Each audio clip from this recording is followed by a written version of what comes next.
and delighted to be we're joined now by and to welcome Connor Tomlinson, who's a writer with Courage Media, to talk about our flags. A very good morning to you. Good morning, Julia. If I may, can I commend you on your previous interview with your last guest? It's always good to see politicians be given tough questions, especially because I actually did a debate with Mr. Gove on immigration for The Spectator. You did? And despite popular demand, he's banned the footage from being released. So good to see him not to be able to get away from that. Well, next time he's on, we will ask him about that. Do you know, I did know about that, and that was remiss of me to realise that you were next on, and I could have asked about that. I do apologise for that. Let me ask you though about our flag, because obviously there's a lot of flag waving over the last since last night. Some fantastic victories for Wales and for Scotland, and flags waving, as we see when England does well in the sport, we get the flags waving. It's wonderful. And yet, quite bizarrely, a police chief has said that St George's flags, the England flag, are tools, and indeed, of course, the Union flag as well, are tools of division being used to spread fear on the streets by the people who are putting them up, and somehow that is intimidating people. I would argue that someone who's intimidated by seeing our national flag, it says more about them than it does about us. Well, it says a lot that our national flag has become a symbol of protest inside our own country. It's almost like something Solzhenitsyn would have put in the Gulag Archipelago. The person you're referring to, of course, is Emily Spurrell, the chairwoman of the Association of the Police and Crime Commissioners, who's probably a bit sore this week that Shabana Mahmood plans to put her out of a job. But she said that flags are an expression of our identity and proudly fly outside our police buildings, but when they're used to provoke fear or assert dominance, they become tools of division. Okay, this is just like rote-learned NPC rhetoric. So is it where a flag flies, or who puts a flag up? Apparently so, because when she says our identity, but that causes division, yes, all identities cause division, because identities are distinct. They're different from one another. That's kind of the whole point of identity. Well, yeah, the identity of water is different from the identity of ice, because one is liquid, one is solid. The identity of the English is different from the identity of Pakistan or India. Do you know how I know that? Because Birmingham Council lit up its buildings for both Pakistani and Indian Independence Day. What they're independent from when they're celebrating it in our country beats me. But we have a distinct identity. It is our flag. Yes, it is exclusive. Yes, it is particular to our land.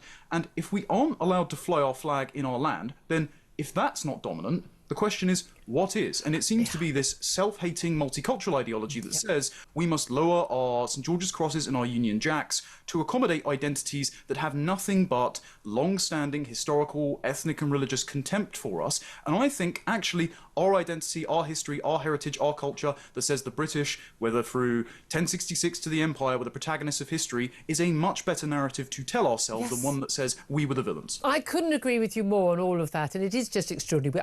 We are the only country in the world that has anyone who's ashamed of their flag, especially not people in power, like police chiefs or government ministers or council leaders. It is absolutely true. I grew up in America for a couple of years where, we not only did we sing the national anthem with our hand on our heart every morning in primary school, completely normal in the Midwest American, completely normal thing to do. Virtually everyone had a flag at the end of their garden. Again, being proud to be an American. And by the way, and that is the case whether you're white American, black American, Latino American, whether you're Arab American, that is completely the norm. In this country, it's seen somehow as a symbol of, some sort of, well, basically, let's be honest, white racists, white supremacists or something. And in some way, it's an anti-black, anti-Asian, anti-alternative cultures flag, as opposed to something that is positive, that represents something as positive. But here's the thing, if you come to this country as a tourist or a visitor, why would you be intimidated or bothered by the flag? I'm not intimidated when I go to Australia and see their flag, or if I go to Egypt, I'm not intimidated by the Egyptian flag. But also, if you live here, if you've come to make your home here, or you're born here, whether you're of any previous heritage, why have you come here if you're bothered by our flag? Our ruling elite, and bear in mind, Spurrell, the woman in question, is a typical liberal, white, middle HR woman who practices hatred of her own ethnicity, her own culture, her own heritage. Hand-wringing, the usual. I know everything about her already just from that one statement. I know what she eats for breakfast. I know where she goes on a holiday. I know where she buys her... I can tell you everything about her, and I bet you I'll be 99% right.